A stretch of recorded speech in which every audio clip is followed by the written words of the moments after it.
हमारा जो ट्रेनिंग का एजेंडा होगा उसके अंदर हम डेफिनेटली और भी काफ़ी सारी चीज़ें हैं जिनके ऊपर डिस्कशंस करेंगे। ये एजेंडा मैंने आप लोगों के साथ शेयर भी किया था किसी पॉइंट पे, और मैं आपको ये सारी चीज़ें दिखा भी देता हूँ जिसके ऊपर हम अभी वर्किंग करने जा रहे हैं। एक सेकंड, मैं ग्रुप के अंदर शेयर कर देता हूँ हम क्या क्या चीज़ें कर रहे हैं, फिर उसी को वहां से देख लेते हैं। जुबानी मुझे अब याद नहीं है क्या क्या पॉइंट थे, लेकिन उसमें ऑलमोस्ट वो तमाम टूल्स हैं जो कि करंटली नीड है हमारी प्रोफेशनल लाइफ में। इसमें एडवांस फार्मूला है, फंक्शंस हैं, वो एक ही चीज़ होती है, फार्मूला या फंक्शन। असल में होता फंक्शन है लेकिन हम लोग इसको फार्मूला कहते हैं। डेटा एनालिसिस और मैनेजमेंट के ऊपर हम बात करेंगे। इसमें जो बड़े इंपॉर्टेंट टूल्स हैं वो पावर क्यूरी और पावर पिवट, ये दो टूल्स हैं। विजुअलाइजेशन की बात करेंगे। अच्छा, ये डैशबोर्ड बनाना या विजुअलाइज करना जो है ये ग्राफ्स की बेस के ऊपर होता है, तो हम ग्राफ्स को देखेंगे। मैक्रो और वीबीओ को हम डिटेल में तो नहीं जाएंगे, मतलब फुल लेंथ तो नहीं कवर कर सकेंगे, लेकिन मैक्रो एंड वीबीए का एक ऐसा टच मैं आपको दे दूंगा कि आपके लिए आगे चलना इस फील्ड में इजी हो जाएगा। एक प्रोग्रामिंग का आपका कॉन्सेप्ट जो है वो क्लियर कर दूंगा। फिर आपने किस किस तरह से अपनी जो एक्सेल की फाइल्स हैं ये शेयर कर सकते हैं दूसरों के साथ। अगर आप ऑनलाइन की बात करें तो ऑनलाइन में आप किस तरह से शेयर कर सकते हैं, ये सारी चीजें हम डिस्कस करेंगे। मुझे थोड़ा सा एक चीज कंफर्म कर दें प्लीज कि आप लोगों में से, बल्कि मैं एक काम करता हूँ, एक छोटा सा पोल क्रिएट करता हूँ ग्रुप के अंदर। इस पोल के ऊपर मुझे सब लोग रिस्पॉन्स कर दें कि आपके पास एक्सेल का वर्जन कौन सा है।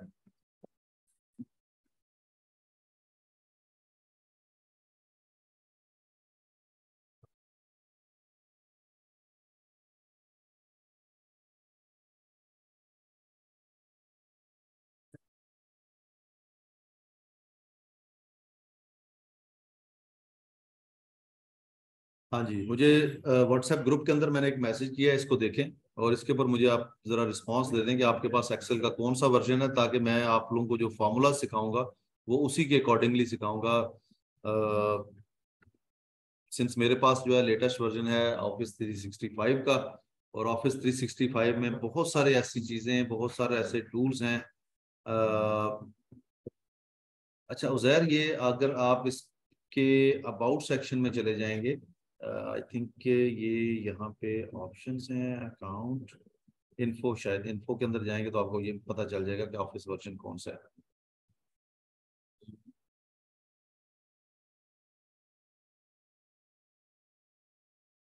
प्रॉपर्टीज,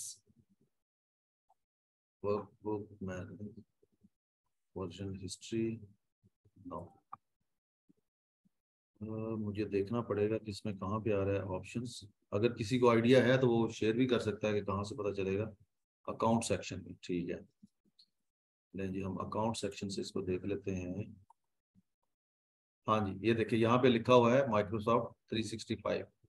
तो अगर आपका कोई और वर्जन है तो आपको पता चल जाएगा वो 2016 है, 2019 है, 2013 है या 2007 है। पहली बात तो ये है कि मेरी तरफ से आप लोगों के लिए जो एक रिक्वेस्ट है वो ये है कि आप सब लोग इसको अपग्रेड करें ऑफिस 365 के ऊपर, अगर आपके पास ऑफिस 365 नहीं है। अपग्रेड करने के लिए अब एक चैलेंज ये होता है कि office 365 free of cost available नहीं होता, इसके लिए आपको पे करना पड़ता है। अगर आपकी कंपनी लाइसेंस नहीं दे रही तो आपको खुद से पे करना पड़ता है। लेकिन इसके पैसे इतने थोड़े हैं कि वो अगर आप 6 लोग मिलकर ले लेते हैं तो आपको आई थिंक ये टोटल 3,000 पर ईयर के हिसाब से पड़ते हैं। पर मंथ बात करें तो ये तकरीबन 300 से भी कम पड़ते हैं पर मंथ। आप अपग्रेड करेंगे तो बहुत सारे ऐसे फॉर्मूलाज जो इससे प्रीवियस वर्जन्स के अंदर नहीं है, आप उन पे आ जाएंगे।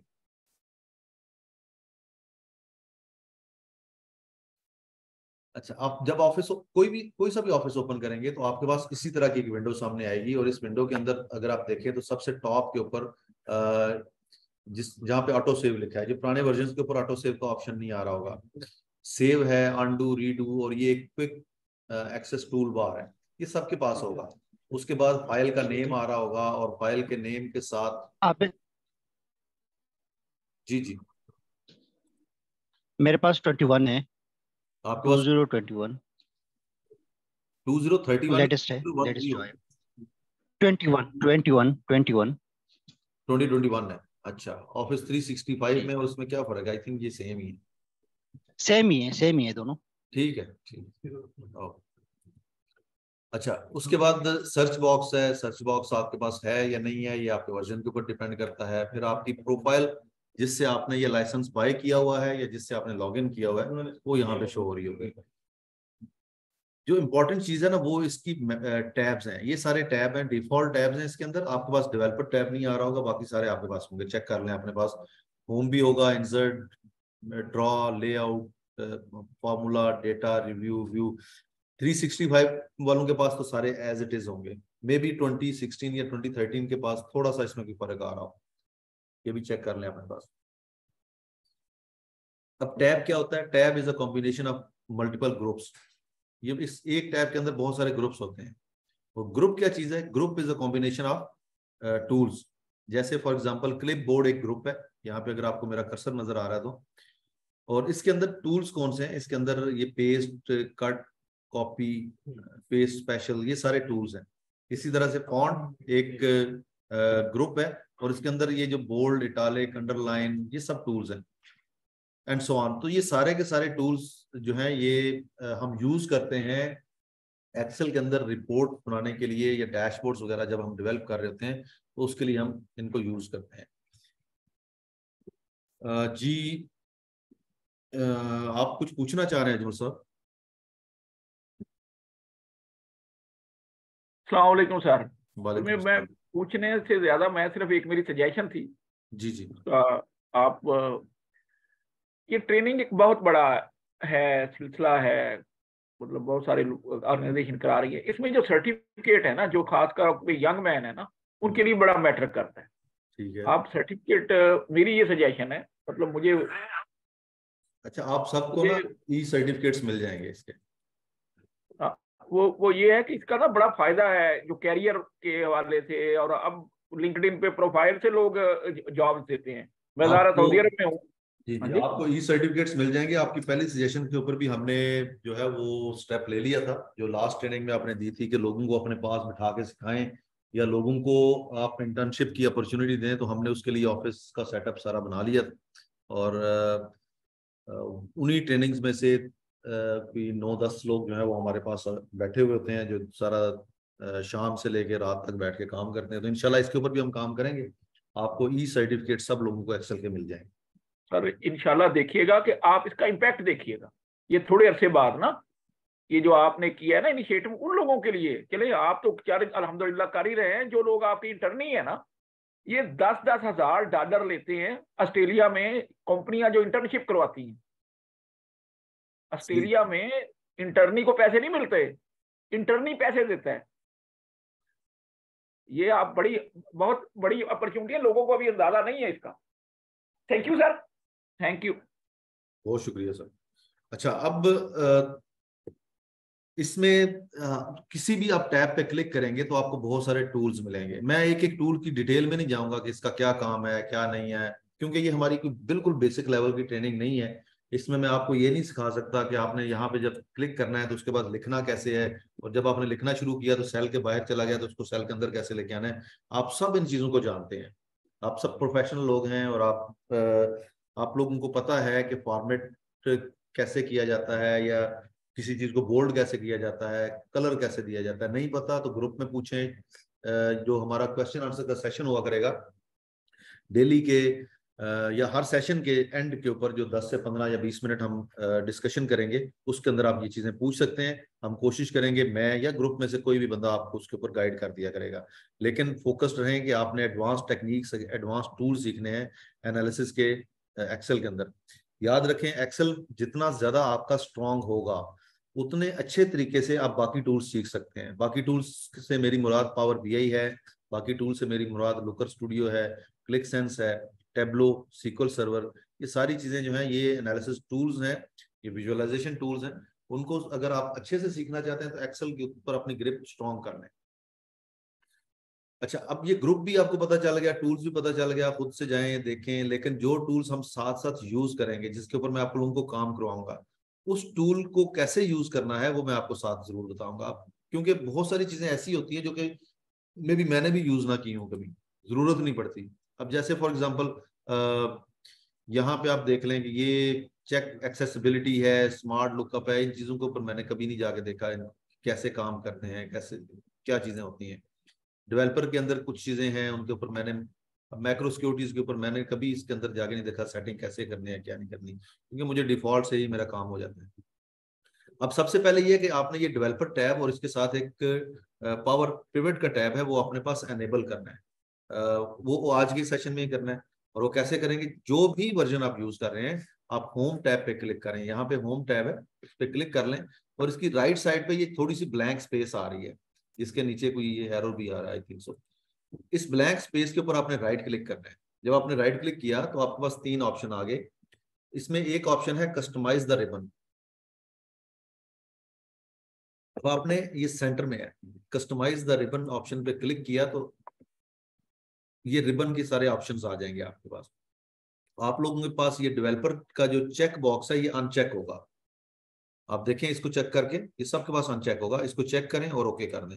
जैसे आप ओके करेंगे तो डेवलपर आपके पास शो हो जाएगा और इसके अंदर ये इस तरह के कुछ टूल्स या कंट्रोल्स ग्रुप और ये चीजें आ रही होंगी। उसके बाद इसी डेवलपर में एक कॉम एडेंस है, इस पे आपने क्लिक करना है। इस पे क्लिक करने के बाद ये 3 ऑप्शन आ रहे हैं, ये तीनों को चेक करके ओके कर दें।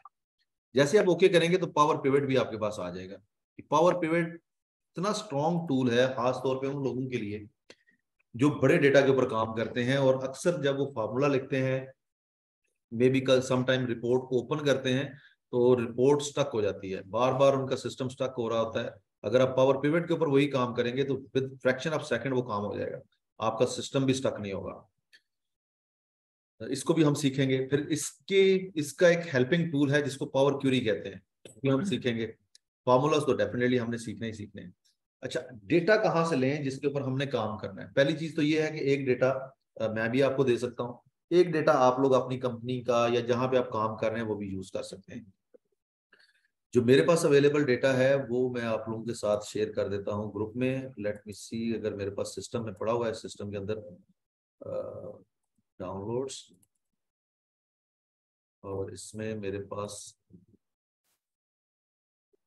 ग्लोबल सुपरस्टोर,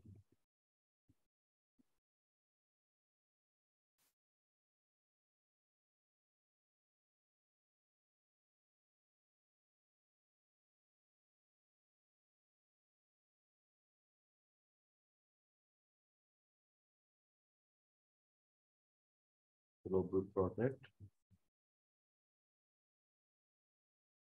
मैं ये डेटा आप लोगों के साथ में लेटर ऑन किसी टाइम शेयर कर दूंगा, या मे बी मेरे पास अगर ये इसमें पड़ा है गूगल शीट में तो मैं वहां से डाउनलोड कर लेता हूँ। एजाज साहब आप ट्रेनिंग में आ गए हैं? जी जी। ग्लोबल सुपरस्टोर का डेटा जरा चैट में शेयर करते हैं, चैट से डाउनलोड कर लेंगे सारे। ये एजाज भाई हैं हमारे साथ तो ये शेयर कर रहे हैं आप। अच्छा, अब आते हैं उन चीजों की तरफ जिससे हम ट्रेनिंग का वो जो है ना एक सही स्टार्ट करने जा रहे हैं, जिसके समझना आप लोगों के लिए बहुत जरूरी है। सबसे पहले ये चीज जहां पे F5 लिखा हुआ है इसको फिलहाल आप स्किप कर दें। उसके बाद एक जगह पे FX लिखा है, FX के सामने एक टेक्स्ट बॉक्स है जिसमें आप कुछ भी लिख सकते हैं। ये बेसिकली FX का मतलब फंक्शंस होता है और यहाँ पर आप फार्मूला लिखते हैं। कोई भी फार्मूला, कोई भी टेक्स्ट, कुछ भी लिखना है आपने सेल में तो यहाँ पे भी आप लिख सकते हैं क्लिक करके। आपको ABCs नजर आ रही होंगी, ये सारे ABC से लेके ऑनवर्ड XFD तक, ये सारे जो ABCs हैं ये कॉलम कॉलम इनको हम कहते हैं। अच्छा, इसी तरह से अगर आप लेफ्ट साइड पे देखें तो आपको 1 2 3 भी नजर आ रहा होगा, काउंटिंग है ऊपर से नीचे की तरफ, इसको हम रो कहते हैं। ये वर्टिकली कॉलम है, हॉरिजॉन्टली रोज हैं। इसको हम पढ़ते भी ऐसे हैं, 5 का मतलब रो नंबर 5 है, H का मतलब कॉलम H है। लेकिन अगर हम किसी एक सेल में क्लिक करें, वो जो मैंने आपको कहा था स्किप कर दें, वहां पर देखें लिखा हुआ है H9। H9 का मतलब ये है कि जहां पे भी जो भी आपकी सिलेक्शन है उसका सेल नंबर H9 है, यानी कि H उसका कॉलम है और 9 उसकी रो है। तो वो इस सिलेक्शन को हम कुछ इस तरह से पढ़ते हैं।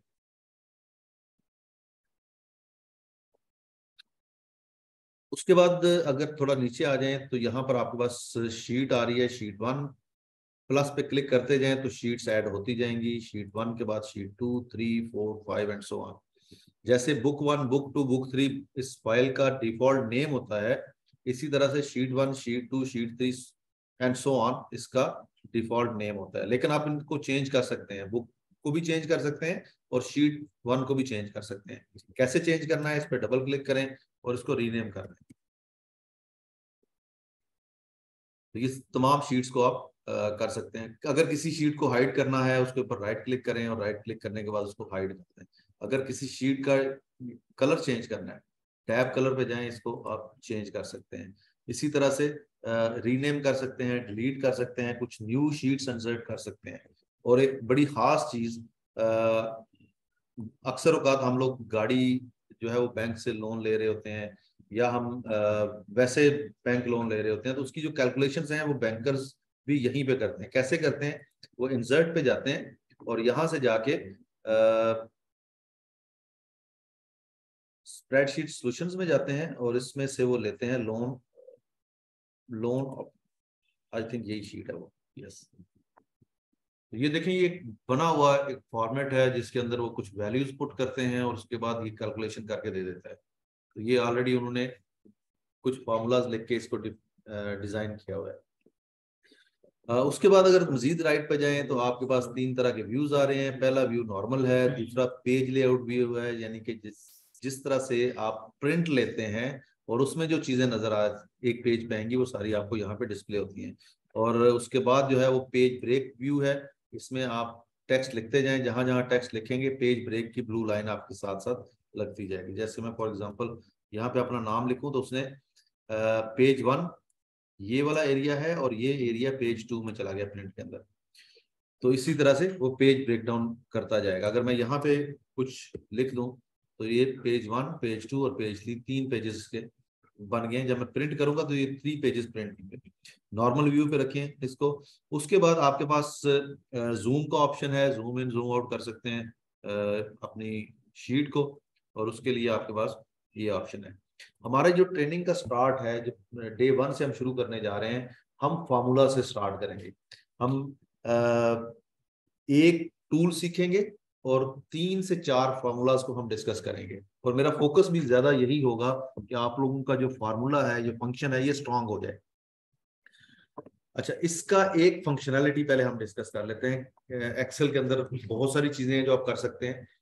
हम लोग अक्सर किसी सेल पे जाके क्लिक करते हैं तो वहां पर एक ड्रॉप डाउन आ जाता है जिसमें कुछ वर्ड्स लिखे होते हैं। अगर हम हटाते हैं तो वो ड्रॉप डाउन हमें नजर नहीं आता, लेकिन जब हम उस सेल में उस ड्रॉप डाउन के अलावा वैल्यूज लिखने की कोशिश करते हैं तो वो एरर दे देता है। अब ये ऐसा होता क्यों है या इसकी जरूरत क्यों पड़ती है? आप सब में से जब भी किसी ने कोई डेटा कलेक्शन की होगी तो हर बंदे ने डेटा अपनी मर्जी के मुताबिक फॉर्मेट में दिया। लेट्स से मैं कहता हूं मुझे डेट चाहिए, डेट जो है वो लेट्स से मुझे चाहिए मंथ और ओब्लिक डे ओब्लिक ईयर के फॉर्मेट के अंदर, जो एक डिफॉल्ट यूएसए का फॉर्मेट है। आपको बहुत सारे लोग ऐसे भी मिलेंगे जो कि लिखेंगे मे भी पहले ईयर लिख दें, कॉमा डाल के मंथ लिख दें, कॉमा डाल के डे लिख दें। ऐसे भी मिलेंगे जो कि लिखेंगे जी 23-Jan-19। तो इसमें बहुत सारे फॉर्मेट ऐसे होते हैं जो टेक्स्ट बन जाते हैं। इसी तरह से मुझे चाहिए था, मैंने एक सवाल लिखा, आर यू ग्रेजुएट? तो उसके बदले में मुझे क्या जवाब आता है? यस भी आ सकता है, यस आई एम ग्रेजुएट।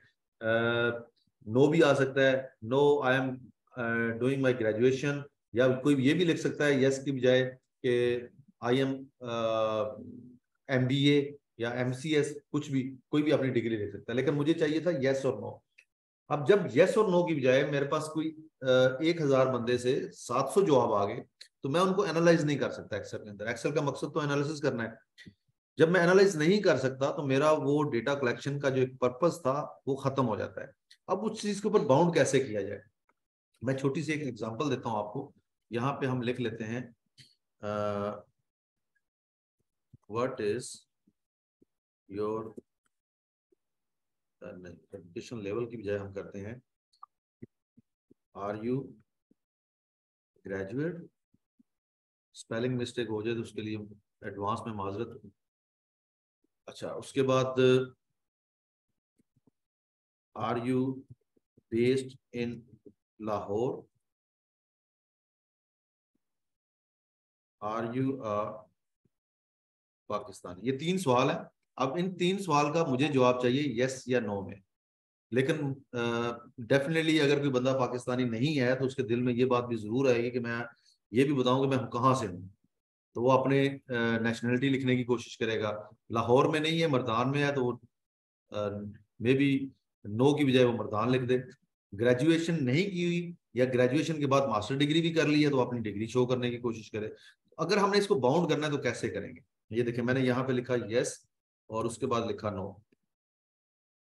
अभी फिलहाल प्रैक्टिस बेशक ना करें, आपको रिकॉर्डिंग मिलेगी इसकी, उस रिकॉर्डिंग को जरूर देखिएगा और उससे प्रैक्टिस कर लीजिएगा। अच्छा, अब मैंने क्या किया कि ये दोनों सिलेक्ट किए और सिलेक्ट करने के बाद मैं चला गया डेटा टैब के अंदर। अब अच्छा, ये डेटा टैब में गया। डेटा टैब में जाके आपको किसी भी सेल पे क्लिक कर सकते हैं, जरूरी नहीं कि आप इसको सिलेक्ट करें। डेटा टैब में जाके आपके पास एक ऑप्शन आता है, सेकंड दें ये फ्लैश, ये डेटा वैलिडेशन का, इसके साथ एरो है, उस पर क्लिक करें और डेटा वैलिडेशन के ऊपर क्लिक कर दें। जैसे मैंने क्लिक किया तो मेरे पास एक ऑप्शन आ गया, allow any value. Any value का मतलब ये है कि कुछ भी लिखा जा सकता है। अगर मैं इस ड्रॉप डाउन के ऊपर क्लिक करूं और मैं यहां से लिस्ट सिलेक्ट कर रहा हूं और उस लिस्ट में सोर्स लिख दूं, सोर्स मेरा क्या है, वो यही 2 सेल है।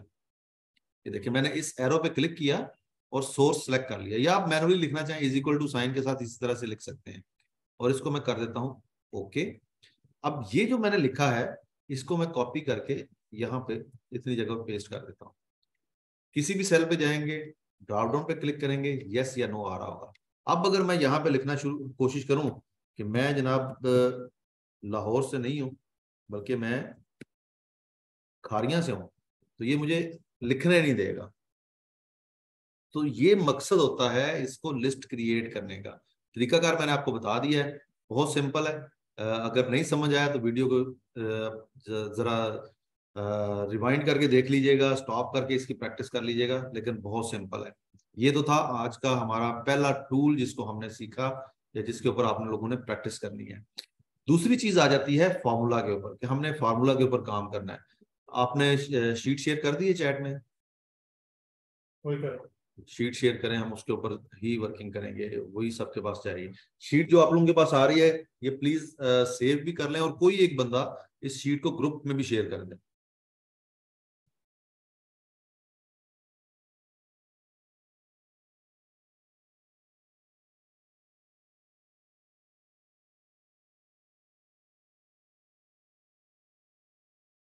थैंक यू इजाज साहब। सुपर स्टोर के नाम से ये डेटा है।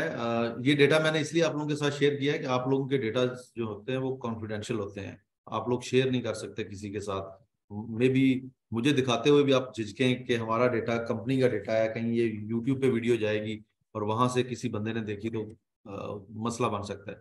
इसलिए सुपर स्टोर का डेटा है ये, इसके ऊपर किसी तरह का कोई कॉपीराइट नहीं है, टेस्ट डेटा है और ये एक ऑनलाइन स्टोर का डेटा है। थोड़ा सा डेटा मैं आपको समझा देता हूँ। जब भी हमने इस पे काम करना होता है तो हम पहले डेटा की अंडरस्टैंडिंग लेते हैं। इसको रीड करना जो है वो बड़ा जरूरी है। आप इसको रीड कैसे करते हैं, या कर सकते हैं या नहीं कर सकते।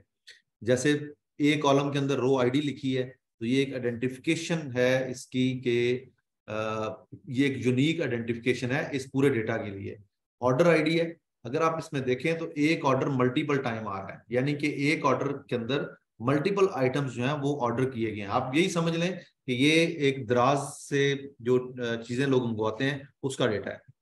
किस डेट को ऑर्डर किया गया, उसके बाद किस डेट को वो चीज शिप की गई, फिर शिपमेंट मोड क्या था। अगर हम शिपमेंट मोड की बात करें तो यहाँ पर डिफरेंट शिपमेंट मोड्स आ रहे हैं। फर्स्ट क्लास भी है, सेम डे भी है, सेकंड क्लास भी है और स्टैंडर्ड क्लास भी है। फिर कस्टमर की आईडी क्या है, ये कस्टमर की यूनिक आइडेंटिफिकेशन है। कस्टमर का नाम आ गया। सेगमेंट्स क्या है, 3 सेगमेंट्स हैं, कंज्यूमर, कॉर्पोरेट और होम ऑफिस। कंज्यूमर जो कि एंड यूजर है, कॉर्पोरेट वो है जो कि कंपनियां बाय करती हैं, होम ऑफिस जो है ये घर के रिलेटेड या ऑफिस के रिलेटेड जो इक्विपमेंट्स हैं ये उनका सेगमेंट है। कंट्री ये सिर्फ यूनाइटेड स्टेट्स का डेटा है तो आपको यूएस मिलेगा यहाँ पे। सिटी के अंदर यूएस के सिटीज वही आ जाएंगे जो सारे उसमें आ रहे हैं। स्टेट में यूएसए की स्टेट्स हैं सारी, वो आ जाएंगी। अब जाहिर है कंट्री के बाद स्टेट है और स्टेट के बाद सिटी है। उसके बाद पोस्टल कोड है, पोस्टल कोड का भी आपको अंदाजा होगा कि ये भी आपके एड्रेस को शो करता है। Reason, there are 4 reason in US, central, east, south और वेस्ट। इसको भी हम यूज करेंगे अपने एनालिसिस में, अपनी रिपोर्ट्स के अंदर। प्रोडक्ट आईडी, जो प्रोडक्ट सेल हुई है इस ऑर्डर के अगेंस्ट, उसकी आइडेंटिफिकेशन नंबर क्या है। फिर उसकी कैटेगरी क्या है। कैटेगरी में भी अगर आप देखें तो 3 कैटेगरीज हैं, फर्नीचर है, ऑफिस सप्लाईज हैं और टेक्नोलॉजी।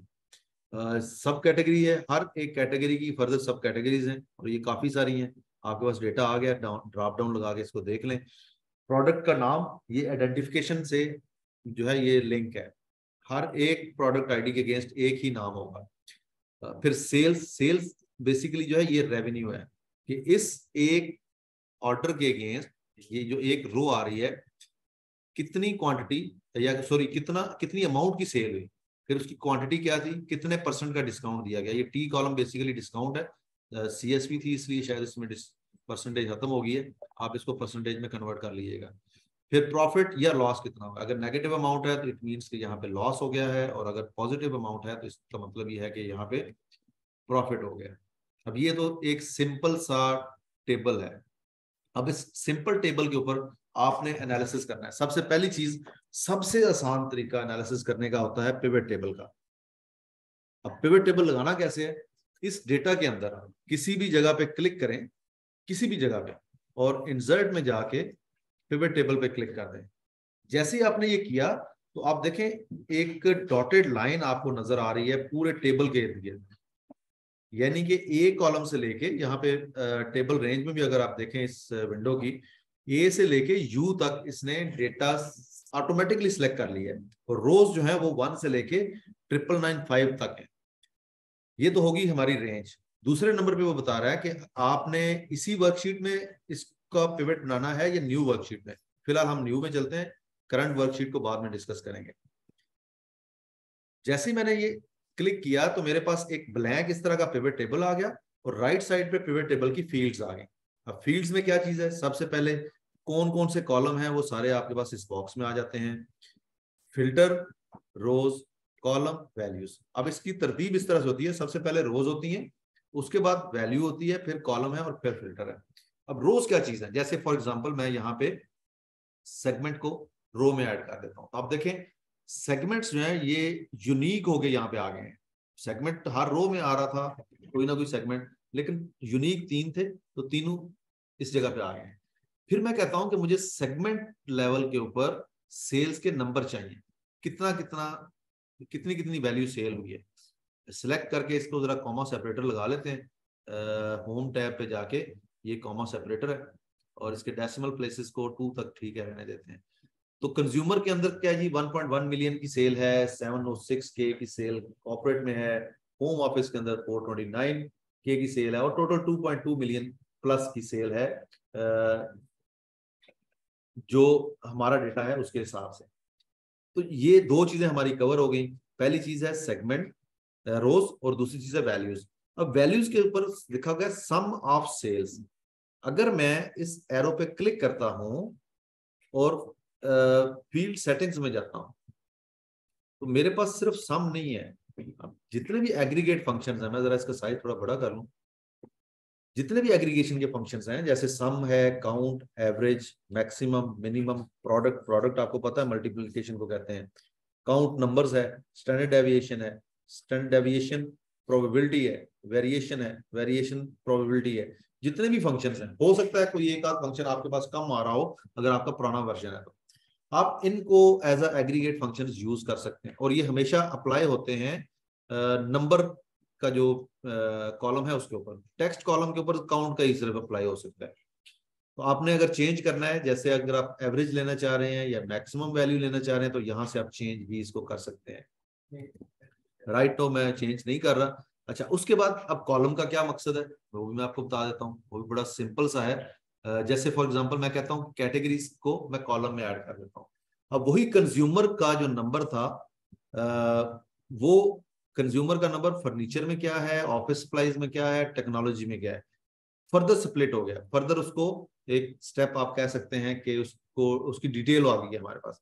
टोटल नंबर वही है 1.1 मिलियन, लेकिन वो 1.1 मिलियन कहाँ कहाँ पे किस किस कैटेगरी में सेल हुआ है वो भी आ गया हमारे पास। इसी तरह कॉर्पोरेट है, इसी तरह होम ऑफिस है। तो ये तो था हमारे पास 3 ऑप्शन, यानी कि सेगमेंट, वैल्यू, सॉरी रो, वैल्यू और कॉलम। अब आते हैं फिल्टर की तरफ।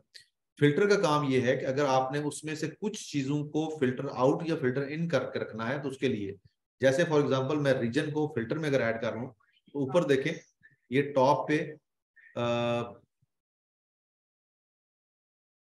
रीजन लिखा हुआ आ गया, उसके आगे ऑल लिखा हुआ है। आपने ऑल पे क्लिक किया, यहां से सिलेक्ट मल्टीपल आइटम्स, इसके चेक बॉक्स को चेक कर लिया। अब ये देखें ये चारों सिलेक्टेड है। मैं अनसेलेक्ट करता हूं और सिर्फ ले जाता हूं इसको ईस्ट के ऊपर और ओके कर देता हूं। ये सारे के सारे नंबर्स अपडेट हो गए हैं। अब ये नंबर सिर्फ और सिर्फ ईस्ट के आ रहे हैं। ये सेंट्रल, वेस्ट और साउथ के नंबर इसमें से खत्म हो गए हैं या गायब हो गए हैं या फिल्टर आउट हो गए, जो भी चीज आप कहना चाहें। अच्छा, ये जो फिल्टर है ना, ये तो फिल्टर आपका है थोड़ा सा मुश्किल। थोड़ा सा मुश्किल का मतलब यह है कि आपको बार बार वहां पे जाके ड्रॉप डाउन पे क्लिक करके चीजें सिलेक्ट या डिसलेक्ट करनी पड़ती हैं। इस पिवट टेबल के ऊपर एक और बहुत ही जबरदस्त और बड़ा ही आसान फिल्टर है। वो कौन सा है वो मैं आपको बताता हूँ। उसको कहते हैं स्लाइसर। स्लाइसर कैसे लगाना है, आपने पिवट टेबल के ऊपर क्लिक करके इंसर्ट में जाना है और यहां से ये देखें फिल्टर्स के अंदर स्लाइसर आ रहा है। आप स्लाइसर पे क्लिक कर दें। जैसे ही आपने स्लाइसर पे क्लिक किया तो टेबल के जितने भी कॉलम हैं वो आपके सामने आ जाएंगे। अब लेट्स से हमने रीजन के ऊपर लगाया है, मैं यहां से भी रीजन को सिलेक्ट करके ओके कर देता हूं। अब जैसे मैंने ओके किया तो मेरे पास वही सारे जो वहां पे मैंने ड्रॉप डाउन में आपको दिखाए हैं रीजन, वो सारे इसमें आ जाएंगे। अब इसमें जरा इजी हो जाता है। अब सिंपल क्लिक करें, वेस्ट कर लें, साउथ कर लें, ईस्ट कर लें या सेंट्रल कर लें, या इसको क्लियर कर लें, ये ऊपर कोने में क्लियर आ रहा है, या आप इसकी मल्टी जो सिलेक्शन है उसको ऑन करके और इस तरह से भी कर सकते हैं। तो मैं जिस पे क्लिक कर रहा हूँ डिसलेक्ट होता जा रहा है, दोबारा जिस पे क्लिक करूंगा वो सिलेक्ट हो जाएगा। तो ये भी आप इस पे स्लाइसर से कर सकते हैं। तो ये प्रेटी सिंपल है, इसमें कोई वो मुश्किल नहीं है। अच्छा, एक तरीका तो ये था इस सारी चीज के ऊपर काम करने का। दूसरा तरीका क्या है, यही चीजें जो मैं यहाँ पे लेके आया हूँ, ये चीजें मुझे चाहिए फार्मूले के जरिए समरी। एक सेकंड में मैं जरा चेक कर लूँ कि हमारे पास कितने लोग हैं जो ऑफिस 365 के ऊपर है। 4 लोगों ने ऑफिस 365 बताया और एक बंदे ने ऑफिस 2016 बताया। रहील, आपने कोशिश करनी है कि ऑफिस 365 के ऊपर इसको अपग्रेड कर लें। अगर आपको इसका लाइसेंस चाहिए होगा तो मेरे पास टीम में लोग बाय कर रहे हैं लाइसेंस, आप उनके साथ पैचअप करके लाइसेंस बाय कर सकते हैं। 6 लोग बाय करते हैं एक लाइसेंस। 17,800 रुपए का एक लाइसेंस होता है इसका, यानी कि 17,800 का मतलब ये है कि तकरीबन 3,000 पर हेड पर ईयर पड़ते हैं। अपग्रेड करेंगे तो अभी जो मैं फॉर्मूला आपको बताने जा रहा हूं आप वो बड़ी आसानी से समझ जाएंगे या सीख जाएंगे। अच्छा, अब सबसे पहले तो मुझे चाहिए ये जो मैंने कंज्यूमर, कॉर्पोरेट और होम ऑफिस लिखा है इसके यूनिक वैल्यूज चाहिए यहाँ पे। इसको जरा इधर ले आते हैं। बड़ा सिंपल सा फार्मूला है ऑफिस 365 के अंदर जिसका नाम है यूनिक। ऑफिस 365 का नाम इसलिए मैंने ले दिया कि ये बाकियों में नहीं है। यूनिक करें